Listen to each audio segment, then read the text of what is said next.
Yo, dropshipping day 43, I think this is. Welcome back. I don't have a lot to talk about in today's video because it's late. I want to go to sleep. You guys know the usual. Woke up, worked all day. Now I'm filming this video, now I'm going to sleep. So, yeah, not a lot going on, but I wanted to get this thought off to you guys before I forget. And it's talking about like intelligence. So, I've been reading this book called The Magic of Thinking Big. I forget who the author is, but if you guys look it up, you'll find it. But I haven't gotten that far into it yet, but I had this thought kind of about, it was talking about intelligence. And I had this thought of like a lot of, older parents, the older generation, everything like that. A lot of people think that like the measurement of your success, or the potential success that you have, is through school, through getting a degree, etc. And if you don't, you're essentially a failure in like many people's eyes. And I'm not saying like don't go to college or anything like that, but I just thought of how this lesson that I'm about to tell you guys in the book kind of applies to this in real life. So like, yeah, a lot of people just think of like your intelligence by your degree, and if you don't have one, you're not going to be successful. And what this book talks about is how the thinking, and it says this, I quote this from the book: the thinking that drives intelligence is much more important than the intelligence itself. And what that means is the attitude and the passion that you have, the emotions that you have towards something that drives your intelligence is much greater than just being intelligent at something. So what I mean by this is, if like you're super smart at let's just say econ, for example, you're super smart, you know everything about it. You never actually launched a store, but you know everything about it. You know the ins and outs, the strategies, what works, what doesn't, the best suppliers, the best fulfillment method, like everything. You know everything is dialed down to a T. If you know all that stuff, it doesn't necessarily mean you're going to be successful. And what I mean by this is, a lot of you don't need to have really like, you don't need to be super intelligent. You need to have a passion, a desire, and something that will take you much further than intelligence itself will. And if you think about it, if you're just intelligent in something but you're not passionate about it, or you don't truly enjoy it, or you don't enjoy the process, because I'm not going to sit here and say you have to enjoy every step of the process, because that's just simply not true. It never works like that, never will.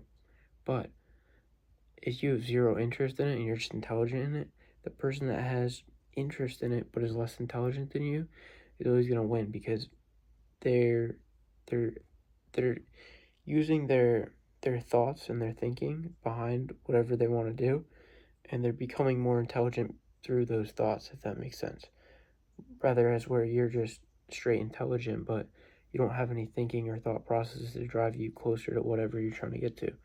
And in this book, like it talks, and by the way, if you guys want to read a good book, like this is really good so far, and I've really liked it. It just like breaks down how we think and everything like that. And a lot of people, like, or in the book, it talks about, like becoming a scientist, and the person with the lower IQ, but with passion and a drive, versus the person that has a higher IQ. The person that has more of a drive, more passion, is more interested overall in science, will be the one that eventually earns more, is more successful, etc. And I just thought about this as like, that's the true thing. Like, so many people sit there, especially in ecom, like they don't do anything, they don't take a risk, because there's really no negative outcome if you think about it, which I'll get into in a second. But my point being about this intelligence thing is, you don't need to be the smartest, you just need to be the one with the passion, the drive to try it. Because what it also talks about in this book is people with degrees that study certain things, and how one of them was he like analyzed businesses or something like that, and he became very, very intelligent in understanding why businesses fail.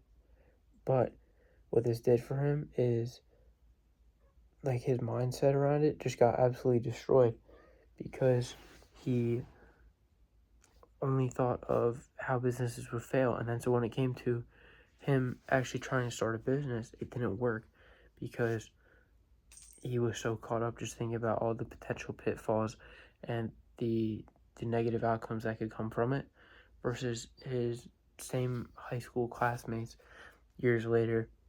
They didn't have that business degree and like all these potential pitfalls, and they were more successful with their business because they thought of ways of how to succeed and not just every potential breakdown or things where it will fail before they even happen. And like you're worrying about situations that might come up, like a cash flow issue or something like that, when you never even started. Like you shouldn't be worrying about these things. Oh, where do I get the best product manufacturer? Don't worry about these things if you never even started. Like you're just getting yourself overwhelmed with BS that doesn't matter. And so that's why that guy never started, because he was wrapped up in everything else but just trying to figure out a way to succeed in the first place.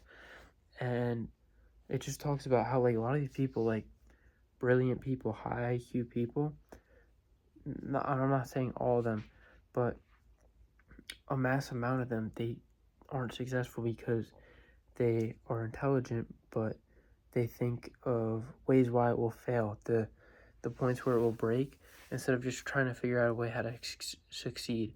And that's like a quick, like simple reframe if you think about it, of like how to think. But you know, if you think about how to succeed and don't worry about how you're going to fail or the potential ways to fail, obviously have that in mind. But if you let the potential ways you could fail dictate your decisions, you'll never be successful because you're never going to take a risk, because you need to take a risk against those failures to try and succeed.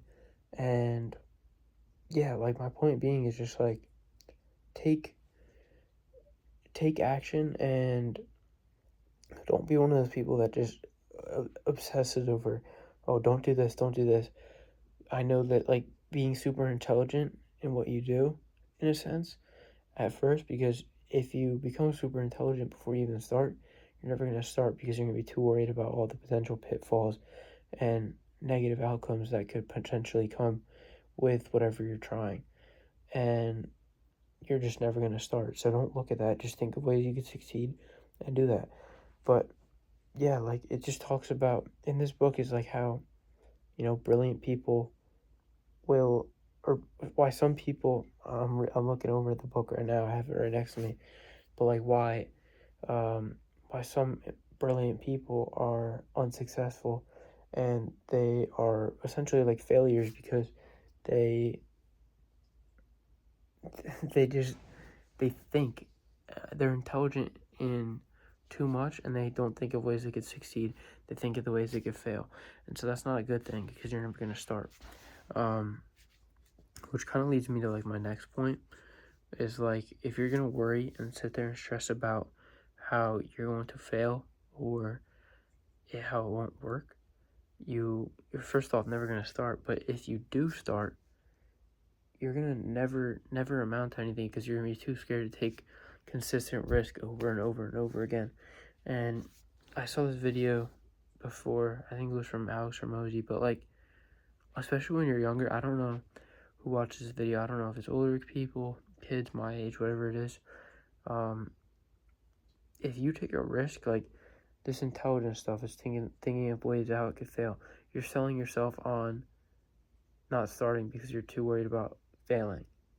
But if you also think about it, if you do fail, what's the worst that happens? Especially when you're younger, nothing happens. The worst, like in today's world, in this video that I saw, in today's world, like he talks about how if you really need to, you can probably find somebody to sleep on their couch. Your friends, even if not your friends, if you ask enough people in just out and about in public, you're gonna find somebody to sleep on their couch. Is it the safest thing in the world? Maybe, because you might not, maybe not, just because you might have just met them. But like, you'll figure it out. You're not you're not dead. You're not out of the game. You're still in the game, but just at a low level. But you're still in the game, which is the biggest thing. And even like food, like there's food banks, all these different things. So like, why? And it usually never gets that bad because you can spend time with, you can find a family member, stay at their place for a certain amount of time until you get your foot off the ground. Like, your idea of failure is so much, like, in your mind is perceived as a much larger issue than it actually is. And so I want you guys just to think about that when you guys are about to take another risk and you're scared to do it. Your perceived value of failure is much greater than it actually is. And if you fail, nothing's gonna happen. You're not gonna I mean, for the most part, you're not gonna die. You're just gonna restart from the bottom. And if you're still in the game, you're still in the game. Like, there's so many people that wish for your opportunity to be able to actually try. And so, like, why even be mad? And especially if you're younger, you have nothing to lose. I mean, like, a majority of kids my age, they're broke. They're drinking on weekends. They're not doing anything at all.